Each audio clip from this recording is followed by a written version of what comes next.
you disable experience invitations on your Roblox app, all you have to do in the first, you just go down here, click here on more down here, and you just click here on more.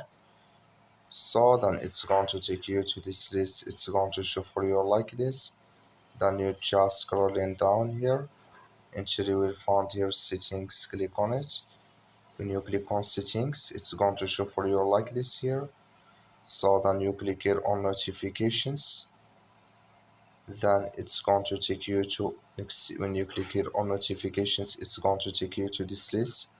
Just waiting to open with you here.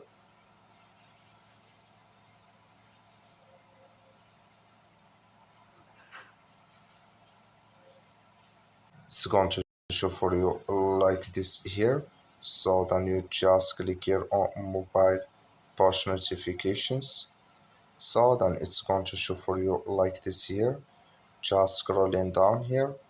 So until you will find here experience invitations, click in this sign of this color.